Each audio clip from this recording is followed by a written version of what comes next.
Hola, ¿qué tal? ¿Cómo están todos ustedes? Reciban un cordial saludo. Aquí, como siempre, Sandra Liliana Yaya Wilches. Soy ingeniera de sistemas. Soy administradora de una web esencial.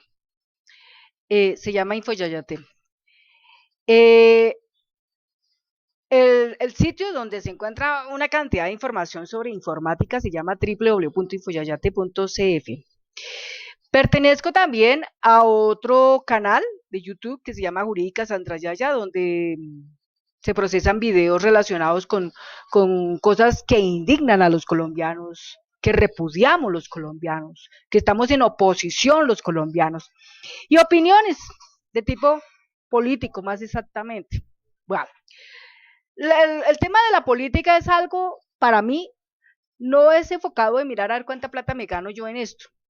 La política que yo manejo es un poco diferente porque es la manifestación de discernir aquí y demostrarles a ustedes qué es lo que realmente es política de vida y qué es una política de muerte.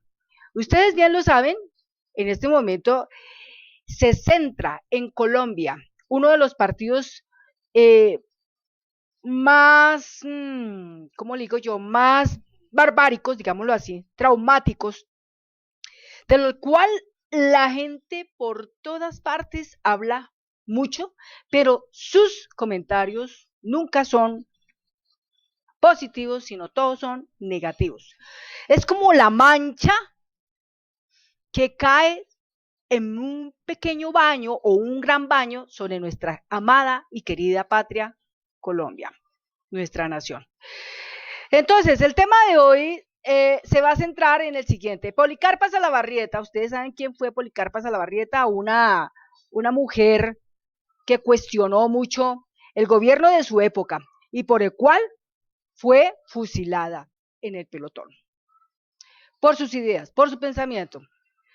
Hoy sí, seguimos nosotros siendo fusilados, vamos a decir así, tenemos pena de muerte por querer concebir, establecer un pensamiento diferente en materia de este gobierno, porque somos opositores en este gobierno, somos críticos en este gobierno, somos analíticos en este gobierno y no podemos pasar por alto todas las cosas malas que están pasando en este gobierno. Lo más cierto es que las tantas leyes que este gobierno ha hecho, entre más leyes hacen, más corrupto es. Y la mayoría de todas esas leyes relativamente favorecen a la oligarquía colombiana, pero no va en beneficio y está en detrimento para el pueblo colombiano. ¿En dónde más es la caída, donde más se sufre? En los jóvenes, porque hay desempleo, es mala la salud, precarizada completamente, los trabajadores de la salud totalmente tercerizados y los docentes, los educadores de este país también, gravemente mal pagados. Y aparte de eso, estigmatizados y cuestionados y no les importa absolutamente nada. Bueno, pero en cierta manera muchas cosas en este país son terribles y hoy vamos a hablar de un tema muy tenaz que puede en cierta forma dañar enormemente las relaciones a nivel internacional, será más cuestionado aún en la ONU, en la Unión Europea, en donde sea, porque ya este país se distingue por violentar los derechos humanos, por no acatar las 40 recomendaciones que ha hecho el Comité Interamericano de Derechos Humanos. Y no solo eso, sino es productor de mercenarios, bien sea militares o exmilitares retirados, que van a otro país y hacen de las suyas, convertidos obviamente en paramilitares. Matan presidentes. En este caso, la muerte del presidente de Haití, Jovenel Moise, el día 7 de julio del año 2021, siendo un día miércoles. Entonces vamos a hablar un poquito sobre ese tema. Espero que este video sea de enorme agrado y espero que muchas personas con todo esto puedan aprender mucho. En especial aquellos jóvenes que les gusta el derecho, que les gusta conocer la verdad, que pelean y discuten en sus escenarios sociables a raíz de estos temas. Y pues, hombre, de eso se trata. Bueno, la primera cosa que vamos a hablar es todos los hechos que están detrás de la muerte de este presidente de Haití, Jovenel Moïse. Se ha cuestionado desde el momento en que se comenzó la trayectoria del hilo de publicaciones a través de los medios tradicionales. ¿Cuáles son esos medios tradicionales que hay en Colombia? Ustedes los conocen mejor, Revista Semana, está W Radio, está Blue Radio, está Noticias Caracol, está Noticias RCN, El Tiempo, está El Espectador, bueno, en fin. Pero los medios alternativos diferentes a todos estos, como podría ser, por ejemplo, Pluralidad, como podría ser Cuestión Pública, como podría ser Rojo Anónimo, como podría ser La Oreja Roja, como podría ser Cuarto de Hora, bueno, ya hay tantos, ¿no? Están diciendo cosas más concretas y más cercanas a la realidad. De la misma manera, también podemos hablar de otro sitio interesante como es La Nueva Prensa, donde habla mucho Gonzalo Guillén, también lo que ha manifestado el periodista Julián Martínez, Daniel Mendoza Leal, el senador Gustavo Bolívar, el senador Iván Cepeda, bueno, que son los que más se han visto en este rol, y el senador Roy Barreras. ¿Sí? Bueno, entonces el hilo de todo este drama de historia comienza así. Se publica la primera noticia a través de Revista Semana, donde se dice primeramente que en Haití exmilitares colombianos, exactamente, de estos capturan 26. Son 28, pero de los 28, dos son estadounidenses, que eran los que servían de traductores, y los otros 26 que hicieron todo el proceso.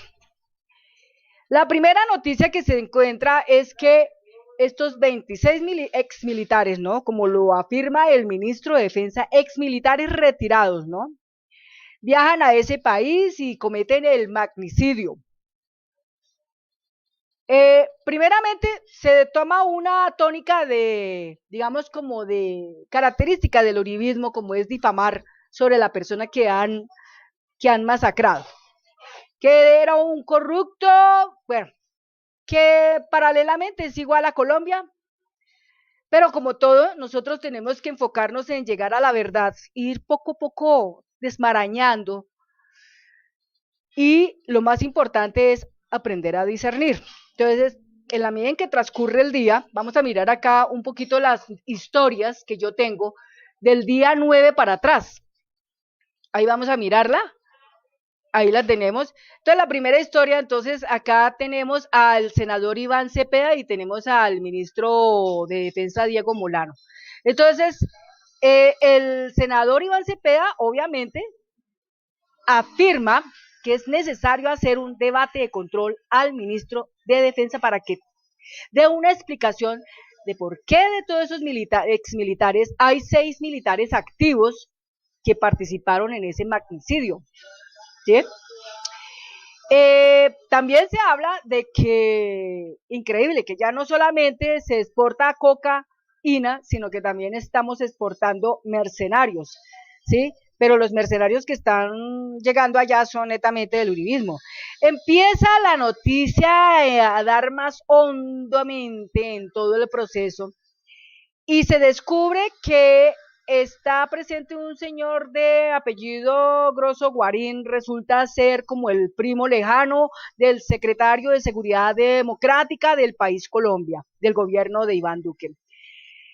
Ya se cuestiona esa primera parte, una tragedia familiar. Y también dice este señor como diciendo, este no es mi primo o es un primo muy lejano que yo hace mucho tiempo no trato, pero lo cierto es que ya con el simple hecho ya está enlodado, ¿sí? También se afirma que la empresa que contrató estos mercenarios colombianos es es propiedad del señor Tony Intriago. Y curiosamente el señor Tony Intriago empezamos a investigarlo en el 2019 con Gualdao, con Iván Duque, en la frontera entre Colombia con Venezuela. Ellos son los que, bueno, arman todo ese proceso de la salida de Venezuela hacia Colombia de Gualdó a través de los paramilitares, los Rastrojo. Obviamente esta gente ha preparado mercenarios para Afganistán, para Irak, para Yemen, impresionante, ¿sí?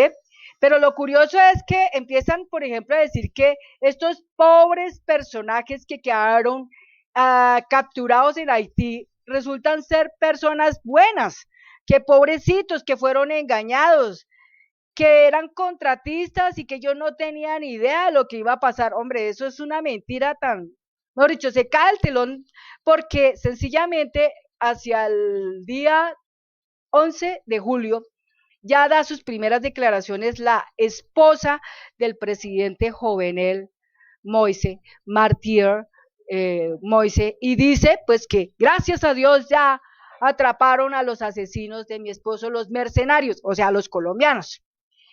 También se manifiesta el senador Ernesto Macías diciendo, oiga, esos hay que traerlos en extradición para Colombia y procesarlos aquí. Una de las cosas importantes que nosotros tenemos que tener presente es que estas personas cometieron un crimen en ese país y en ese país fueron capturados y asimismo en ese país debe obrar la justicia y deben ser procesados por su crimen. No pienso que sería bueno traerlos a Colombia porque lastimosamente aquí en Colombia ya lo hemos visto como pasó con Andrés Escobar.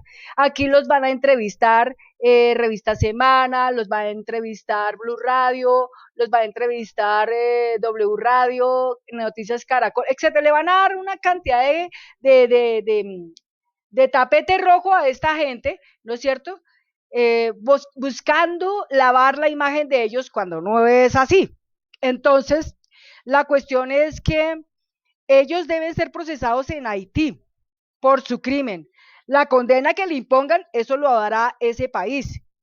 Pero igual cuando ellos terminen su condena en Haití, entonces sí los pueden traer a Colombia para que también los puedan procesar aquí. Es decir, ya esta gente murió en la cárcel el resto de sus días.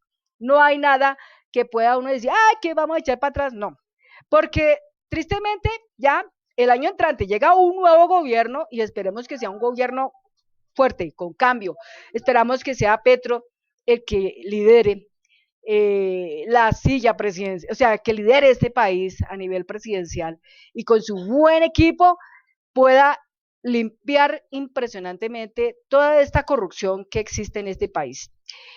Y que Dios pues obviamente lo guarde y lo pueda proteger no solo a él, sino a todos los que están en el equipo con él.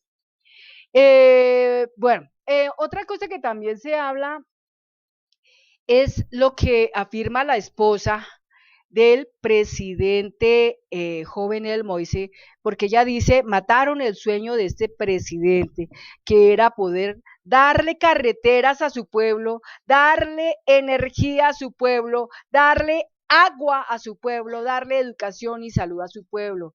Él había ya desde el 2017, que fue cuando empezó su proceso, él había cerrado el Parlamento, así como decir aquí en Colombia cerrar el Congreso. Empezó a presidenciar por decreto, todo era por decreto. Obvio, todas estas cosas no les gustó a la oligarquía haitiniana. Y esas son razones para poderlo asesinar.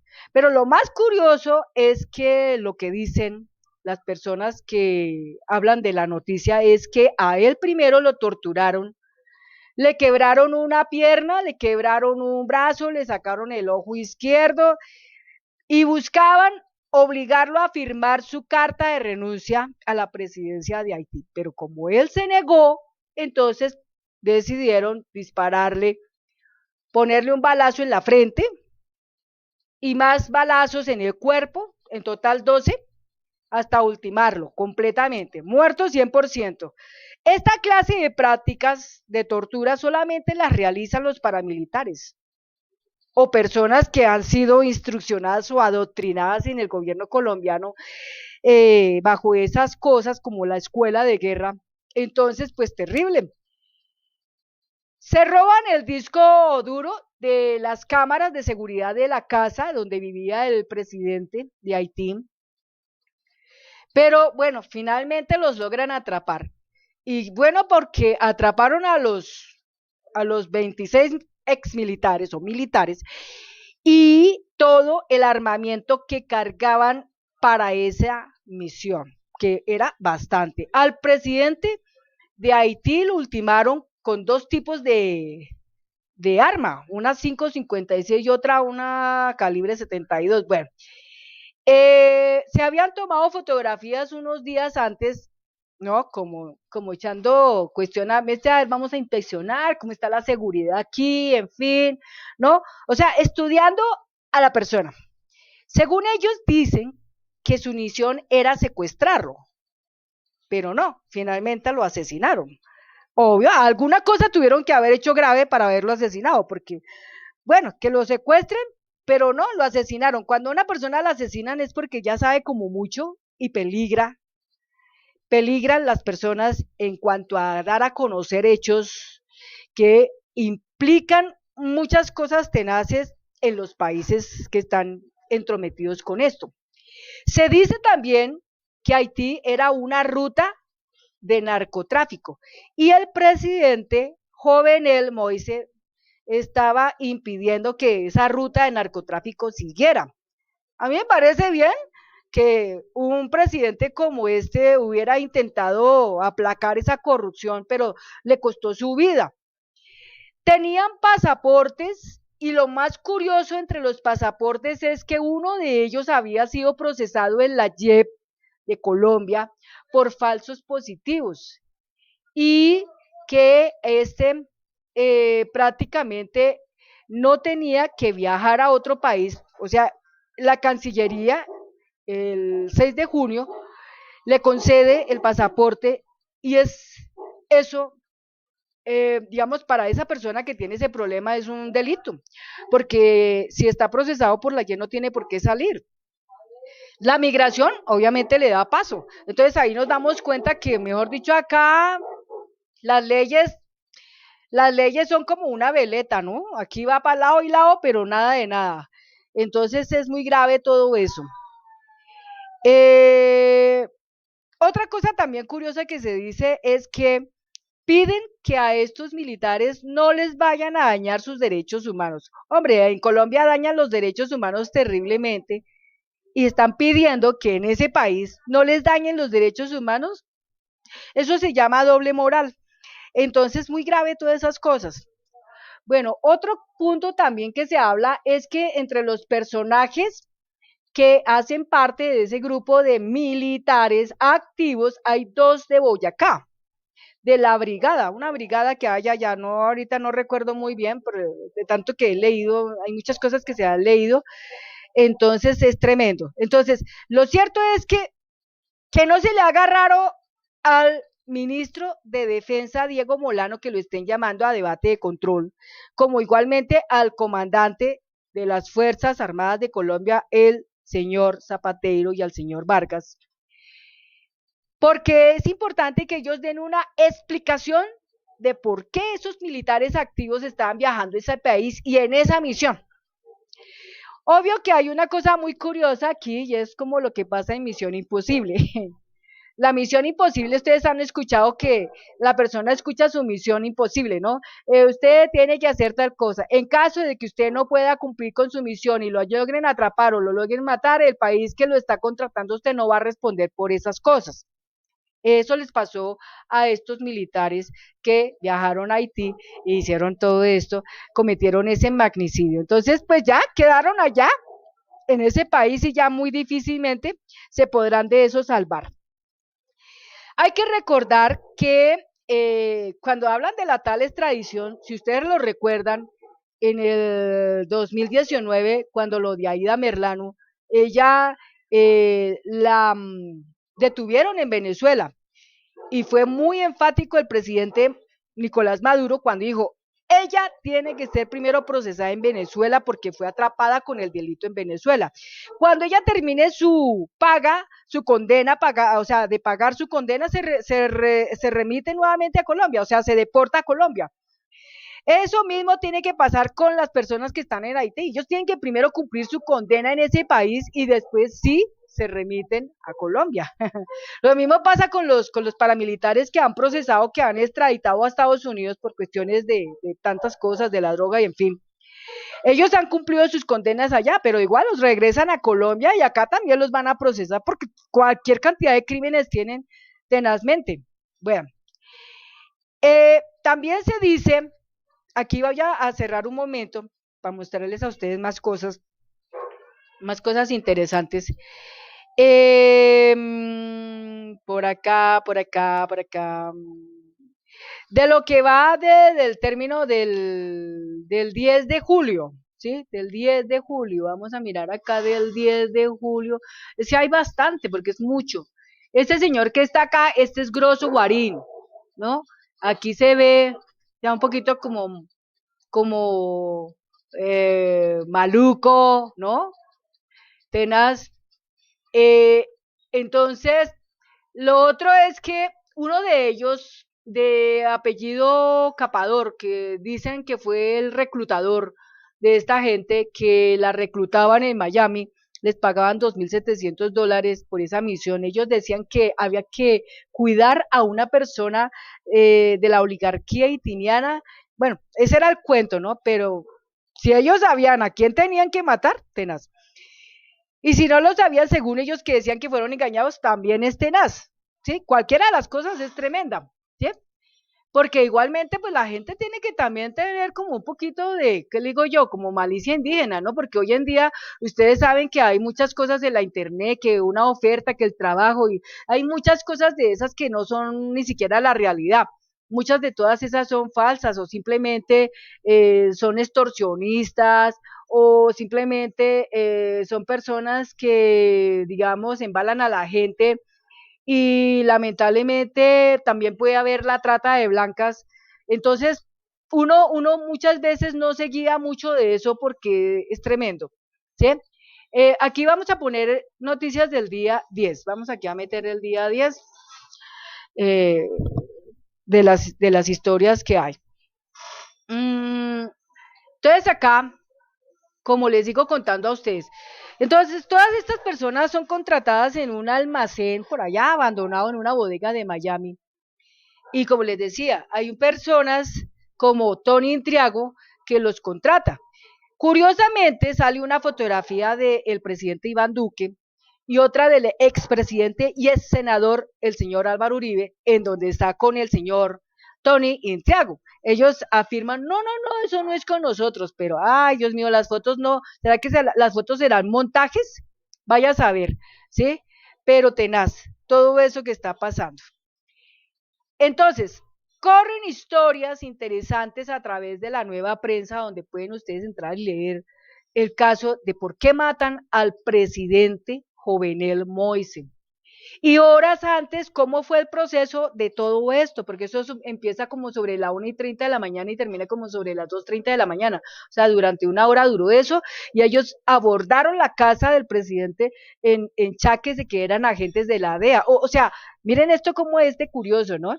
Como agentes de la DEA, 5 vehículos, entre ellos 2 pick-up, y abordan la casa del presidente diciendo que eran agentes de la DEA, como diciendo, venimos aquí a retenerlo, en fin, todo ese montaje montaron, impresionante, impresionante. Entonces, pues tenaz todo eso que está pasando. Eh,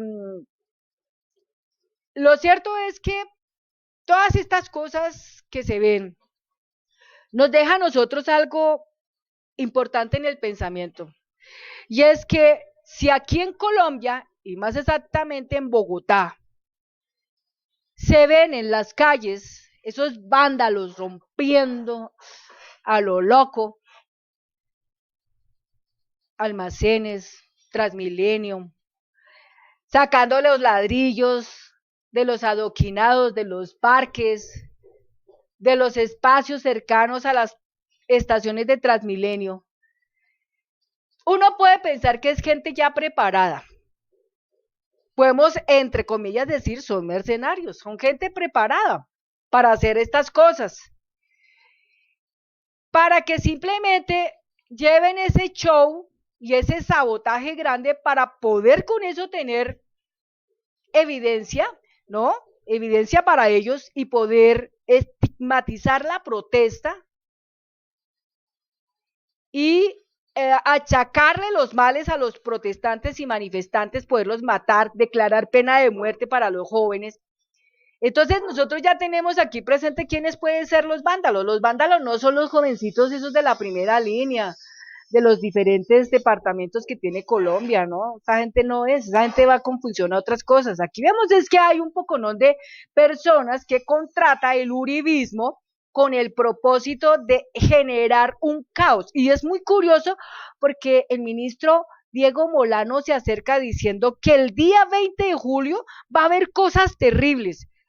¿Sí? Cosas terribles como que, por ejemplo, puede llegar a suceder un golpe de Estado. Uno no sabe, yo no sé, ¿sí? Puede suceder eso, como puede que no. Puede haber una cantidad de vándalos rompiendo hasta la madre, ¿sí? Que igualmente esas son cosas para ellos conseguir tener, como se dice, vía para establecer la conmoción interior en este país, que en cierta manera no es buena para nosotros, porque una conmoción interior en este país son la representación de 270 días donde prácticamente las elecciones presidenciales y las del Congreso se detienen, ¿sí? Porque tienen que primero arreglar todos los problemas de orden público de este país para preparar la otra parte. Pero es muy tenaz, o sea, ellos buscan afanosamente eso, como saben que ya la gente no les cree, todo lo que diga Iván Duque ya nadie le cree. Todo lo que diga Diego Molano ya nadie le cree. Todo lo que afirme el señor Zapatero y el señor Vargas ya nadie le cree. Y todo lo que diga el expresidente y el senador, el señor Álvaro Uribe, ya nadie le cree. Entonces, es una sarta completa de mentiras. Lo único que nosotros tenemos aquí real es que los hilos de todas estas historias los debemos de seguir todos los días, seguirlos para mirar todos los detalles, ¿de acuerdo? Bueno, aquí voy a cerrar un momentico y sigo mirando, seguimos mirando. El día 11 se ven más cosas todavía. Eh, Acá tenemos más cosas el día 11. Entonces, se siguen presentando más detalles, eh, una cantidad de fotografías que no pueden negar la relación que tiene el presidente con estos mafiosos, con estos narcotraficantes, con estos criminales, porque no se les puede dar otra palabra. No lo pueden tapar, o sea, no pueden tapar el sol con un dedo. Eso es lo único que uno ve acá. No pueden tapar el sol con un dedo. Todo está demostrable y aquí simplemente para el que pueda entender y tener mente abierta, ya sabe lo que está pasando aquí en Colombia. Colombia es una dictadura, es una dictadura. Y pues tantos estamos hablando del tema y pues tratamos de contar las cosas que están pasando, ¿sí? De todo esto. Entonces, hay personas que dicen, no, es que dentro de los militares hay manzanas podridas, yo creo que casi son todas. Si se salvan, son muy poquitas. Lastimosamente, aquí en Colombia la doble moral funciona en el sentido de que para esa gente que va y mata presidentes dicen que son unos pobres contratistas engañados, pero para las personas que están ayudando con casco, con caretas, que están ayudando con droga para atención de las personas que son maltratadas violentamente por los policías, por el ESMA en las protestas, en las manifestaciones. Ellos son terroristas. Eso es así como lo mueven aquí en este país, tristemente. Y como lo dijo la senadora María Fernanda Cabal, ella sí tiene que afirmó muy completamente lo que dijo. La policía entra es a matar. No se equivocó. Ahí está ya presente las razones, entra a matar. O sea, cuando entraron a la casa del presidente Joveniel Moise, entraron fue directamente a matar. No entraron a negociar ni nada de eso, sino a matar. Esa es la policía, el ESMAD, el ejército de nuestro país. Una institución que tiene que recuperar ¿cómo se puede decir? Recuperar la dignidad. Pero para recuperar la dignidad tiene que, como lo dijo miembros del Comité Interamericano de Derechos Humanos, tienen que zafarla, o sea, desligarla del Ministerio de Defensa. Estos personajes que pertenecen a la policía, al ESMA, al ejército, tiene que haber una reforma total de toda esta institución, porque desde arriba hacia abajo está minada altamente de corrupción. Hay mucho soborno, hay mucho soborno. Imagínense si el presidente Joveniel Moise en Haití tuvo que cerrar el parlamento porque era tanta la corrupción que había. Entonces aquí imagínense en Colombia, entonces tocará terminar haciendo lo mismo. Terrible. Entonces, por eso el Comité Interamericano de Derechos Humanos le dice al presidente Iván Duque entre sus 40 recomendaciones, por favor, desligue la policía, el ejército y el ESMA del Ministerio de Defensa. Se construye una nueva, con eso hay mejor seguimiento de eso. No es malo, pero ellos dicen que no, que eso no es necesario. Pero sí salen a decir en la ONU, la vicepresidenta Marta Lucía Ramírez a decir en la ONU que no, que todo lo del paro nacional que viene desde el 28 de abril hasta nuestros días, eso es producto de un ataque de los vándalos. Pues los vándalos son los mismos de ellos, del uribismo, ellos son los que están haciendo todo eso, pero se lo van a achacar a nuestros jóvenes. Nuestros jóvenes solamente están buscando vías de cambio, ellos buscan oportunidades para trabajar, ellos buscan oportunidades para estar mejorando su salud, para mejorar sus condiciones de vida, porque muchos colombianos ya están padeciendo el hambre. Desde que empezó el paro, el 28 de abril, ustedes pueden apreciar, se ha incrementado la vida. Ya vamos a poner un ejemplo, los huevos ya no se consiguen en 300, ahorita un huevo está costando 500, 600, 700 pesos. El pollo ya no está costando lo que era en esa época 4.000, está costando 6.000 o 7.000 pesos, y así por el estilo, muchas cosas. Entonces, la razón está más dada que los jóvenes están buscando un enorme cambio, no más.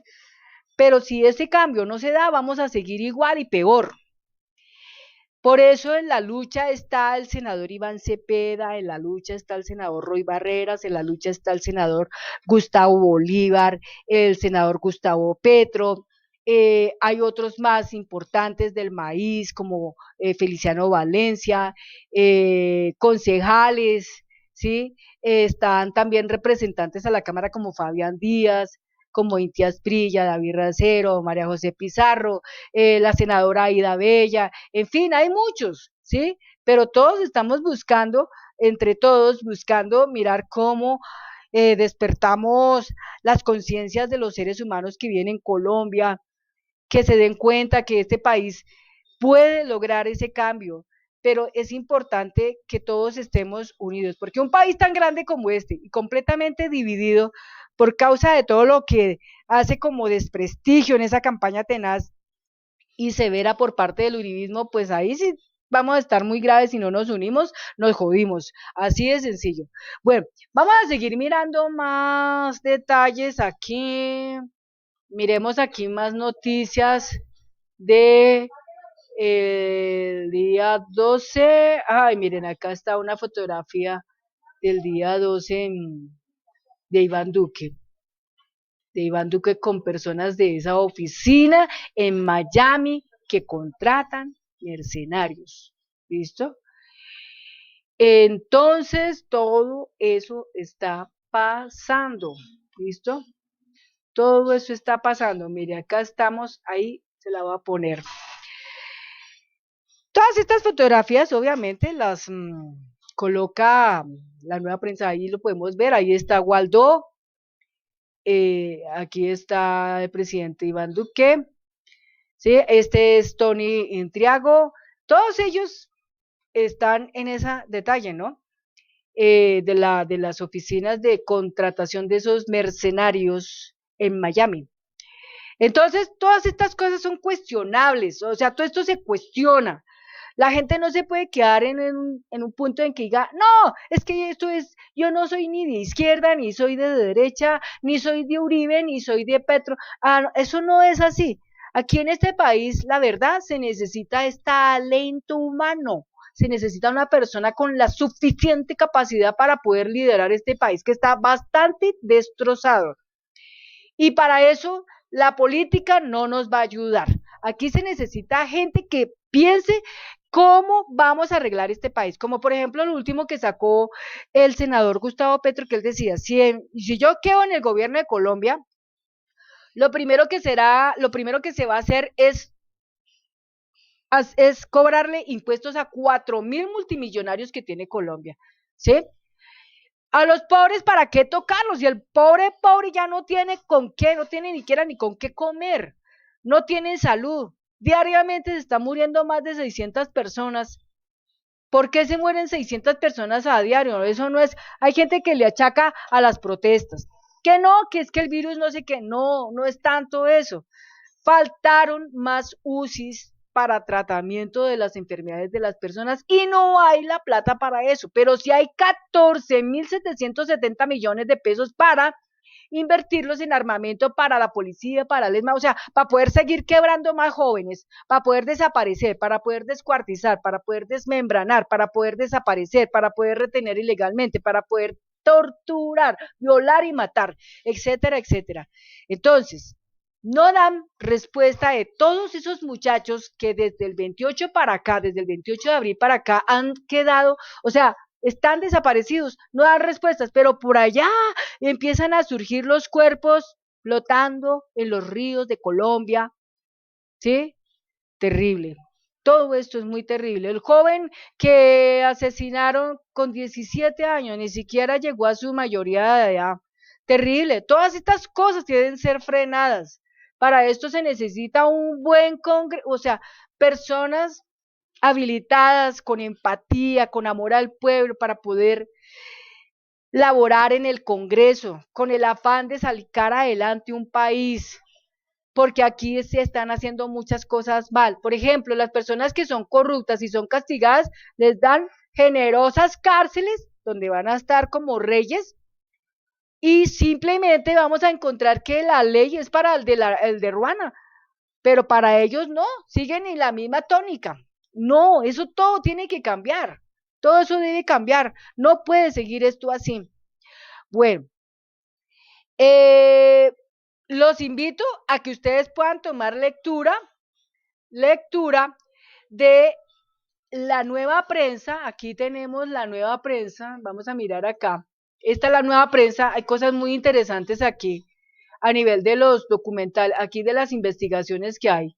¿Sí? Ahí está la investigación y ahí aparece este comunicado del 10 de julio que dice, empresa localizada en Almacén de Miami fue una de las encargadas de reclutar a mercenarios que asesinaron en Haití al presidente Jovenel Moise. Y también se habla otra del día 10 de julio, ¿quién mató al presidente de Haití? Ahí también se habla toda la historia del proceso de Jovenel Moise, muy interesante. Y acá también se habla de un presunto sicario colombiano detenido en Haití que ganó demanda del Estado por los falsos positivos el, el gobierno de Uribe. Entonces, ya poco a poco vamos desvelando todo esto y nos vamos dando cuenta cómo están las cosas. Gravísimo en nuestro país que exista en un gobierno como este, porque día por día degenera las relaciones internacionales. ¿Esto en qué forma nos afecta a los colombianos?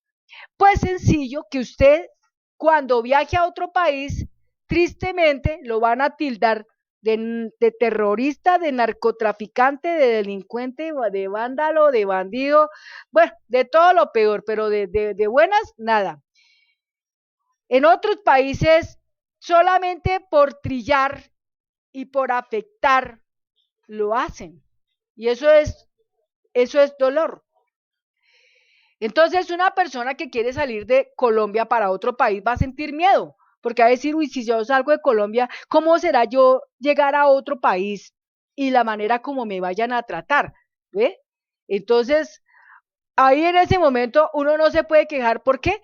Porque otras personas se tomaron la tarea de distorsionar y dañar enormemente la imagen de los colombianos. ¿Y quién está dañando la imagen de los colombianos? Pues el presidente de la República, que no está haciendo sus cosas correctamente, que no está obrando de manera responsable, no tiene experiencia, es completamente inepto en esta cuestión.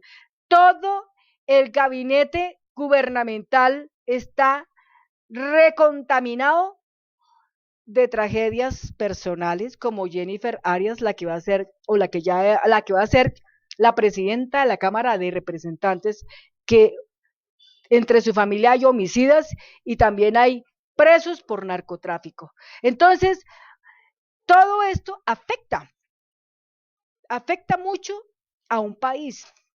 Y si los jóvenes todavía siguen en la calle, peleando, luchando, dejándose matar, por querer conseguir un cambio en este país, que no quede la lucha en vano de todo lo que ellos están haciendo.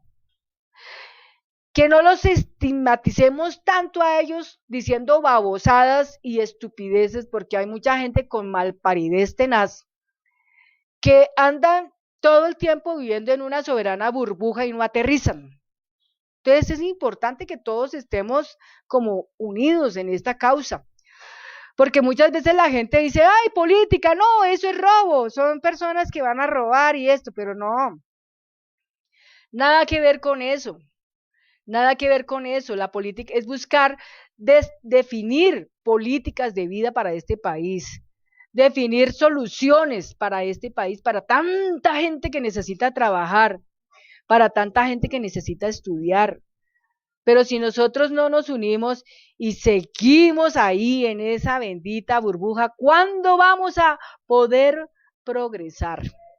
Si se le dice a la gente vaya a votar, es votar, no a la pereza, porque por la pereza no hacemos nada. Si la gente dice, ay, voy a ir a votar, pero voy a votar en blanco, tampoco se trata de votar en blanco. Votar en blanco no sirve de nada, porque cuando se vota en blanco, esos voticos en blanco se los van a adjudicar ¿a quién? Al uribismo, porque ellos son una mafia. Entonces, aquí toca concretamente ir a votar por los que son, pero como a veces la gente dice, ay, pero ¿por quién votamos? Existe voto público. Voto público es un sitio donde están presentes todos los congresistas, que ahí se muestra todas sus acciones de sus votos que han generado, bien sea en contra o a favor, en contra del pueblo o a favor del pueblo, en voto público. Entonces la gente no puede simplemente escaparse y decir, ay no, pero es que yo no sé por quién votar. Ya nosotros tenemos reconocimiento de quienes votaron en contra de la censura del ministro de Defensa, Diego Molano, a nivel de los senadores, que fueron 69, y a nivel de la Cámara de Representantes, que fueron 109. La mayoría de todos ellos son de Cambio Radical, Centro Democrático, Partido de la U, están liberales, están conservadores, partidos cristianos y el AIS. Todos ellos y los verdes, algunos. Entonces uno ya sabe que si uno va a ir a votar, prácticamente por los que uno puede votar es por el Polo Democrático, por Colombia Humana, por Maíz, ¿sí? Porque son gente que está con el pueblo, es gente que está con el pueblo. Entonces, no hay excusa para que la gente diga, ay, es que no sabemos por quién votar. Revisen las hojas de vida de cada uno de los congresistas que están legislando en este país y se van a dar cuenta que de este Congreso el 90% son corruptos y solamente un 10% o menos de eso no lo son. Y por eso es que no lo son, por eso vamos a luchar porque continúen en su proceso, pero nos toca hacer, o sea, toca traer nueva gente al Congreso, pero gente que valga la pena. Pero una de las cosas que se le pone a la gente aquí como tarea para llegar al Congreso, sea como senador o como representante a la Cámara, o sea, representante a la Cámara, es que es gente que tiene que tener empatía con el pueblo, favorecimiento al pueblo.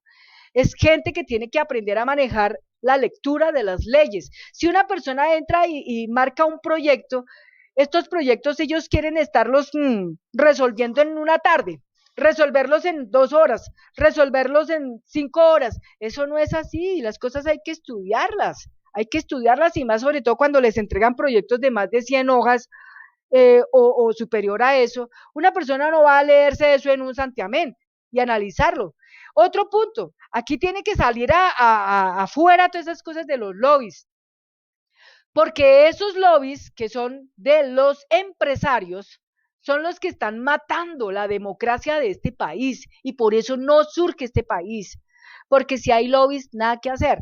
La gente la llaman, lo sobornan, la gente le pone un nombre más elegante, como es la mermelada, pero digamos las cosas por su nombre, soborno, soborno. Simplemente llaman a los congresistas y los sobornan. Los pueden sobornar con carguitos burocráticos, que una embajada, que un consulado, una alcaldía, un director en determinada empresa, ¿sí? Pero no se trata de eso. Aquí se necesitan leyes poderosas para poder mandar a rodar este motor de este país para que pueda avanzar. Se necesita que la gente empiece a trabajar las energías limpias, que empiece a trabajar los procesos hídricos, que empiece a trabajar el conocimiento de lo que es la tierra, aprender a manejar lo que es la agricultura, aprender a trabajar todo el proceso de cómo poder construir una agricultura fortaleciente que ayude a salir a este país del hoyo en el que está. Y la educación es una de las cosas importantes. Este país necesita, para poder hacer todo eso, necesitamos que los colombianos, todos los colombianos tengan derecho a la educación, desde el grado 0 hasta la universidad. Se necesita que la salud mejore, pero para que la salud mejore no podemos estar en esa famosa ley 100 que es una porquería. Esa ley 100 hay que derogarla. No sirve porque está matando. Entonces, hay que crear un sistema sanitario fortaleciente que ayude. Pero muchas veces no se mira eso. Simplemente el afán de los uribistas es cómo despojar tierras a los campesinos para ellos luego coger esas tierras y producirlas solamente con coca y solo cocaína y nada más. Eso no es vida. Todos los colombianos metidos en este país, cada uno tenemos una tarea importante y es luchar profundamente. Bueno, amigo, amiga, eso ha sido todo. Espero que les haya gustado este video y nos estamos hablando. Muchas gracias y hasta pronto.